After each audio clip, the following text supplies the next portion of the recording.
Les exercices les plus simples sont souvent les plus efficaces, à condition qu'ils soient parfaitement exécutés. Pour une ceinture abdominale en béton et une posture qui en jette, je vous propose de réaliser la planche ventrale en suivant attentivement mes conseils.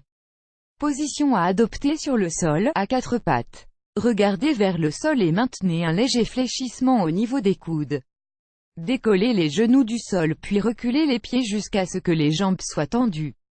Le corps doit être parfaitement droit, la tête, les épaules, le dos, les fesses, les genoux et les chevilles forment un I.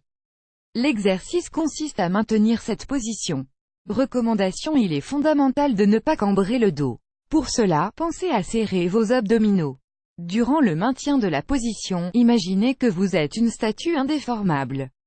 Cette image est une astuce qui vous aidera à solliciter l'ensemble de vos muscles stabilisateurs. Durée et série: réalisez 3 séries de durées égales. Récupérez 1 à 2 minutes entre les séries. Il est important d'arrêter l'exercice si la posture se détériore, notamment si le dos se creuse. Au fur et à mesure des séances, tentez d'augmenter la durée de chaque série en veillant à ce que les 3 durent toujours le même temps. Variant de sport: soulagez le travail des épaules et se concentrer sur la sangle abdominale. Posez les coudes au sol de manière à ce que les avant-bras soient en appui sur le sol. Si vous n'avez pas la force suffisante, gardez un genou au sol pour commencer.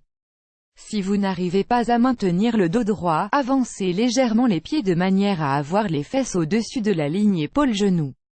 Bénéficiez cela, planche ventrale sollicite avant tout les abdominaux, et dans une moindre mesure le haut de l'avant des cuisses. Lorsque les bras sont tendus, les épaules et les pectoraux sont également sollicités. L'entraînement de ces muscles en série longue permet une nette amélioration de la posture. Si cet exercice vous a plu ou que vous avez des questions, n'hésitez pas à poster un commentaire.